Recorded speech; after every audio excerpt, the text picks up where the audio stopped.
Paris haussmannien, c'est le règne de l'opulence, du faste et de la représentation où l'image compte plus que tout. Où la nouvelle bourgeoisie tente de rivaliser avec l'aristocratie. C'est aussi le chef-d'œuvre d'un homme, le baron Haussmann, qui ouvre de larges avenues et redessine les immeubles. Une métamorphose immortalisée par l'un des tout premiers photographes. En ce mois de décembre 1851, la France vient de vivre un coup d'État qui restaure le système impérial. Avec ce passage en force, Louis-Napoléon Bonaparte, neveu de Napoléon Ier, se donne les moyens de ses ambitions. Faire de la France le plus grand pays au monde et de sa capitale la plus belle. Le choix que fait Napoléon III, mais c'est le faste. Regardez le faste impérial. L'édifice hérité du Second Empire qui symbolise le mieux ce faste et qui va permettre à Paris de rayonner sur le monde, c'est bien sûr le Nouvel Opéra. Il est l'œuvre d'un jeune architecte qui remporte, à la surprise générale, le concours lancé par l'empereur en 1860. Garnier, ce jeune Charles Garnier, mais d'où sort-il? Qui est-il? Il est en concurrence avec les plus grands architectes, Viollet-le-Duc, qui discutent avec l'empereur sans arrêt, ils se connaissent. Eh bien non, c'est un projet qui est extrêmement innovant, qui est, allez, on va le dire encore aujourd'hui, fascinant, rafraîchissant. Son projet est tellement original dans le paysage parisien qu'il est loin de faire l'unanimité lorsqu'en 1867, après 6 ans de travaux, sa façade est inaugurée par l'impératrice Eugénie. Ce style, que l'on a appelé l'éclectisme, c'est un mélange d'inspirations multiples. Du baroque à l'antique en passant par la Renaissance, caractérisé par une débauche de dorures, de couleurs et de motifs. Ce décor offre à la haute société triomphante du Second Empire un écrin sur mesure, articulé autour de son exceptionnel escalier d'honneur. Vous montez cet escalier, en fait, vous voyez tout autour de vous, parce qu'il y a comme déjà des micro-loges créées pour que vous soyez vous-même le centre du spectacle au moment de monter l'escalier. Et puis une fois arrivé en haut, c'est à votre tour de vous installer pour regarder ce qu'arrive après. Ce moment du spectacle, dans le spectacle, est incroyable. Et le spectacle se poursuit dans la salle, où là encore, tout est fait pour voir, mais aussi être vu.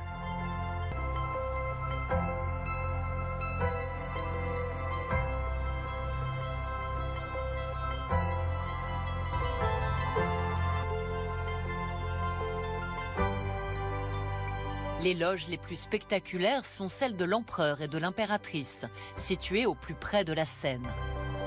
Et les créateurs du monde entier vont se bousculer pour que leurs œuvres soient montées à Paris. L'Opéra Garnier est situé au bout d'une nouvelle avenue qui mène directement au Palais des Tuileries, où vit le couple impérial. Cela permet d'assurer la sécurité de l'empereur, visé par un attentat en 1853. Paris du 19e siècle est une ville qui est encore une ville du Moyen-Âge, avec des ruelles étroites, des bâtiments un peu biscornus quand même. Hein. Il n'y a pas d'égout, mais il y a des chevaux. Les chevaux, ça laisse des choses sur la rue. Il n'y a pas que ça. Au moment de vider le pot de chambre, on le jette par la fenêtre. Enfin, il faut imaginer l'état des rues à Paris. Ces dessins, réalisés en 1851 et 1854, représentent des rues aujourd'hui disparues du centre de la capitale, juste avant leur destruction. La démolition de toutes ces maisons au cours des années 1850 marque le coup d'envoi des transformations que Napoléon III a prévues pour Paris, à commencer par ce qu'il appelle son grand dessein. Il souhaite redonner au pouvoir un lieu de prestige et de parade en agrandissant sa résidence, le Palais des Tuileries, aujourd'hui disparu. L'histoire du Louvre et des Tuileries, c'est l'histoire d'un casse-tête impossible. Vous avez ce château du Moyen-Âge, le Louvre. Et puis vous avez eu un autre château du XVIe siècle, les Tuileries. Mais les deux ne sont pas réunis. Et depuis le XVIe siècle, il y a ce fantasme de réunir ces deux palais, le Louvre et les Tuileries.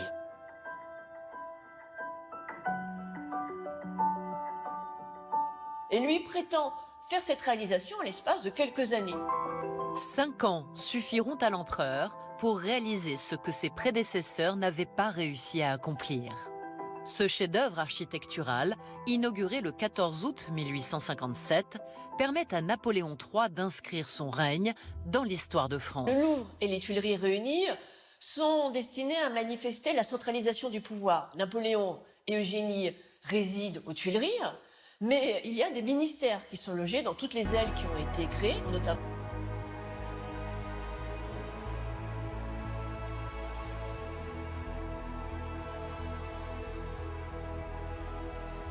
Pourquoi faire un tel décorum? Mais là aussi, c'est un message qui est envoyé à la France et au monde. Regardez la confiance du pouvoir, la prospérité du pays, la paix. Quand tout va bien, il faut le montrer. C'est cette politique-là qui est fascinante et qui apparaît dans ces appartements Napoléon III au Louvre aujourd'hui. C'est ce faste impérial. Du Louvre aux Tuileries, la fête impériale ne s'arrête jamais et y assister est un privilège pour toute la haute société. L'une des plus mémorables du Second Empire est un bal organisé le 10 juin 1867 en présence des plus grands de ce monde. Si tous ces chefs d'État sont présents dans la capitale cet été-là, c'est pour assister à la manifestation la plus importante de l'année. Ce faste impérial atteint son apogée au moment des expositions universelles. Celle de 1855, mais alors celle de 1867. Mais tout le monde est là. Vous allez avoir sultans, vous allez avoir des rois, vous allez avoir des princes. Tout le monde vient à Paris parce que c'est à Paris qu'il faut être et c'est le succès de la politique fastueuse de Napoléon III. Avec l'exposition de 1867, Paris crée l'événement. Son extraordinaire palais omnibus, vaste comme 5 terrains de football, recouvre l'ensemble du Champ de Mars. Avec ce tour de force, l'empereur entend démontrer la supériorité du pays dans de nombreux domaines. Clou de la visite pour les 10 millions de personnes présentes dans la capitale lors de l'exposition universelle de 1867, la découverte d'un Paris flambant neuf. Celui que Napoléon III s'est employé à réinventer depuis sa prise de pouvoir et qu'il mûrissait depuis de longues années. Napoléon III, par son vécu, connaît d'autres villes européennes. Ça qui est très important. Il a des points de comparaison. Il connaît les villes italiennes, très bien, les villes de Suisse, super. Mais il connaît Londres. Et la ville de Londres est une ville qui le fascine. Il y a vécu, il connaît, il voit ce qu'est une grande artère au moment où les voitures hippomobiles, à cheval, bien sûr, doivent circuler. C'est très important. Et les charrettes, le commerce. C'est le modèle qu'il a en tête. Alors, l'imaginer, le faire même sur papier, sur plan, c'est une chose. Après, il y a le concret. Et là, ça rigole beaucoup moins. Pour réaliser ce tour de force, l'empereur s'allie les qualités d'un nouveau préfet de la Seine, le baron Haussmann, nommé le 23 juin 1853. Georges Eugène Haussmann, c'est un homme du 19e siècle. C'est-à-dire, c'est un de ces hommes qui voit le monde évoluer à une vitesse folle. Le progrès technique laisse à penser que tout est envisageable. À partir de 1853 et pour les 17 années à venir, Paris va se transformer en un immense chantier à ciel ouvert. Les grands travaux sont marqués par le percement de vastes boulevards qui vont relier entre elles les nouvelles gares, permettant au monde entier d'arriver dans la capitale. En 1860, Napoléon III et Haussmann vont encore plus loin en décrétant l'annexion des 11 communes de la périphérie parisienne. Avec Montmartre, Belleville ou Bercy, Paris double de surface et passe de 12 à 20 arrondissements. Un chaos aujourd'hui inconcevable. La vie à Paris pendant les travaux du baron Haussmann doit être quelque chose d'absolument fascinant. Mais il faut imaginer l'effervescence, le chantier lui-même, l'endroit du chantier, avec tout ce qui se passe, avec l'éclairage de nuit. Le chantier est éclairé la nuit, alors là c'est tout nouveau, par des lampes à arc voltaïque. Pour prendre la mesure de l'immense chantier que sont les grands travaux d'Haussmann, il nous reste ces trésors de la photographie. Ces clichés sont l'œuvre d'un certain Marville. À partir du début des années 1860, il va arpenter Paris pour en immortaliser la métamorphose. Dans les photos de Marville, on voit se construire le Paris que nous connaissons aujourd'hui. Le 5 mai 1862, Paris inaugure en grande pompe ce qui va devenir l'un des lieux phares de la vie mondaine du Second Empire. Vous allez à l'opéra, et puis il y a le après-opéra. Vous allez au Grand Café, le moment du souper. Il faut des huîtres, il faut du champagne. C'est très important ça, parce que c'est une vie mondaine, extrêmement flamboyante, qui fait rêver, qui fait que de partout dans le monde, on vient à Paris pour aller à l'opéra et pour ensuite souper. Le Café de la Paix et le Grand Hôtel sont inaugurés par l'impératrice en personne. Pour l'occasion, des centaines d'invités viennent écouter Offenbach dans l'un des trésors de ce nouvel établissement, la grande salle des fêtes. Derrière cet ambitieux projet, les frères Émile et Isaac Pereire, de riches banquiers qui ont fait fortune dans le développement du chemin de fer au milieu du 19e siècle. Cette fois-ci, le talent de leur architecte sera au service de l'un des hôtels les plus fastueux de la capitale. Le Grand Hôtel se veut également à l'avant-garde de la modernité galopante de cette deuxième moitié du 19e siècle. En témoignent ces grilles des tout premiers ascenseurs dont l'établissement s'équipe dès 1865. Devenu incontournable dans le Paris haussmannien, c'est tout naturellement ici qu'est censée se dérouler l'action de l'une des œuvres les plus emblématiques du Second Empire, La vie parisienne de Jacques Offenbach.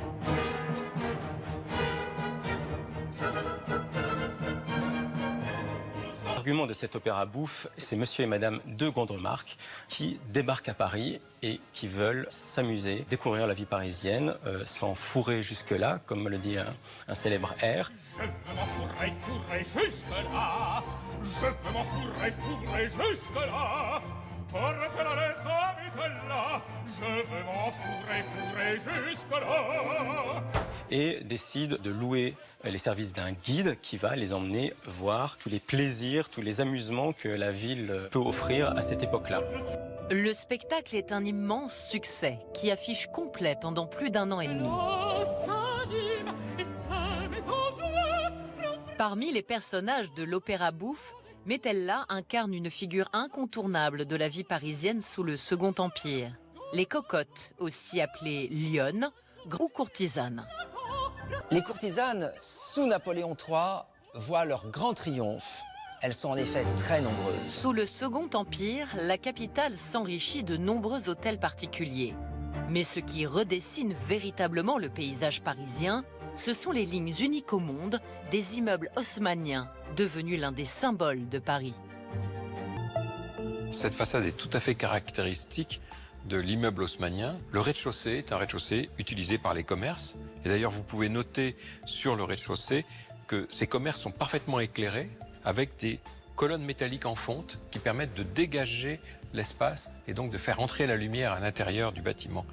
L'étage d'entresol, caractéristique normalement de l'habitation des commerçants qui travaillent en dessous, avec d'importantes consoles, ça aussi c'est quelque chose qu'on retrouve facilement dans les immeubles haussmanniens, ces grandes consoles sous le balcon filant de l'étage noble, dont vous pouvez déjà mesurer la grande hauteur, puis un étage un peu moins noble, et enfin l'étage d'attique, nouveau balcon filant. Vous notez que les décors s'amenuisent, ça c'est aussi assez caractéristique, et puis ensuite on arrive sur cette couverture avec ces lucarnes.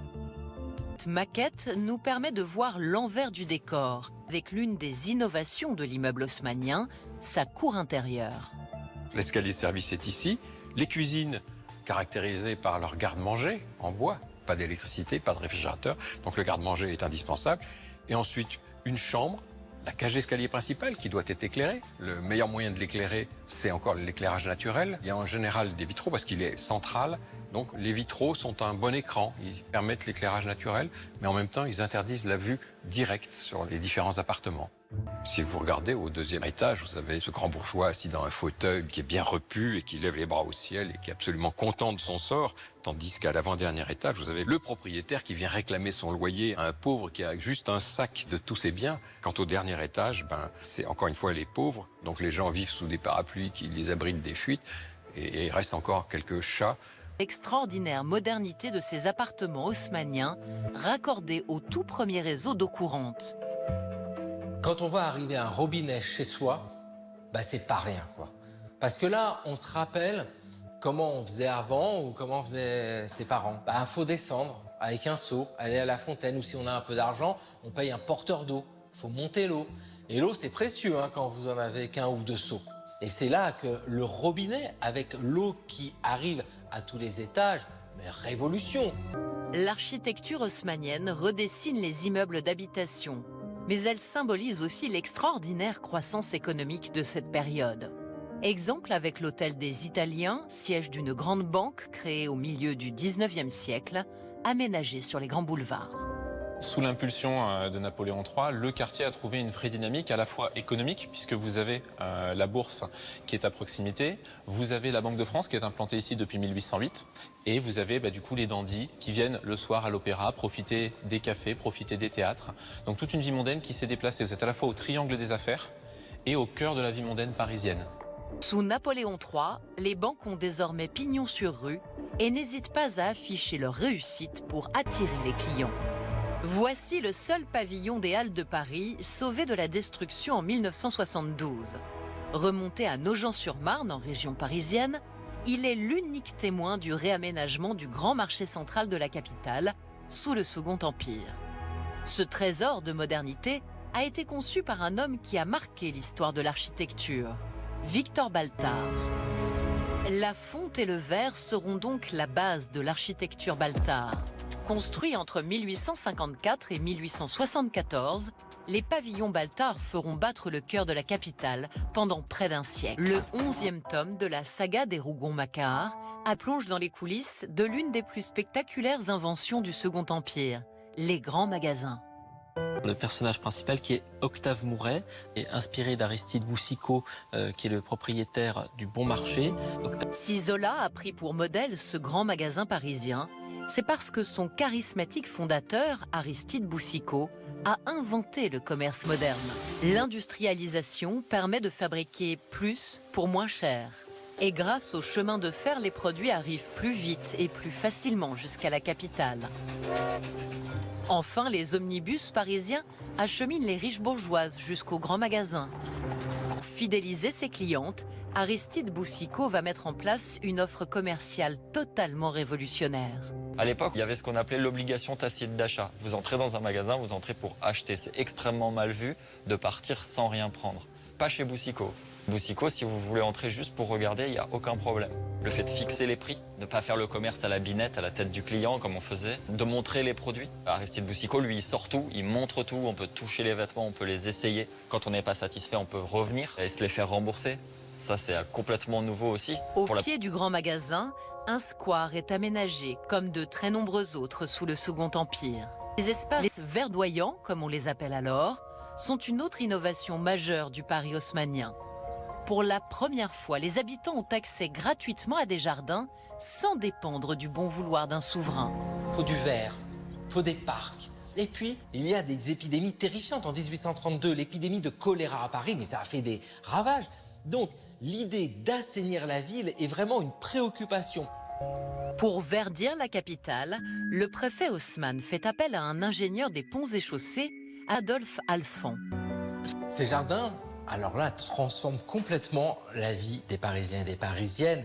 Et l'émotion, elle est là quand vous allez au but de Chaumont. Mais quand je dis l'émotion, mais c'est exceptionnel.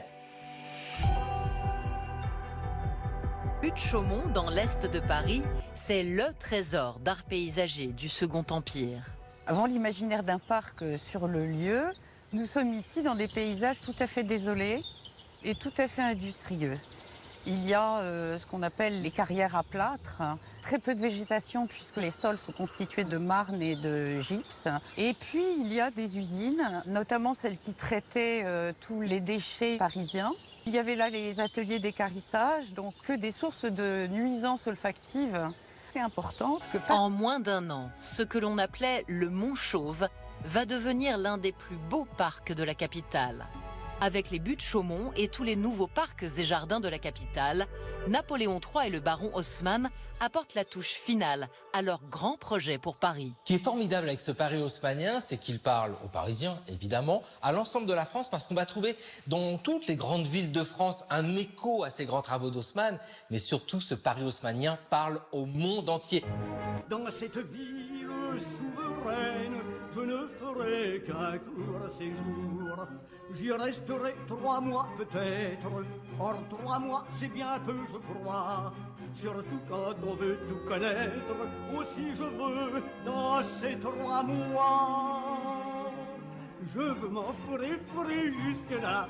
Je veux m'enfourrer, fourrer jusque-là.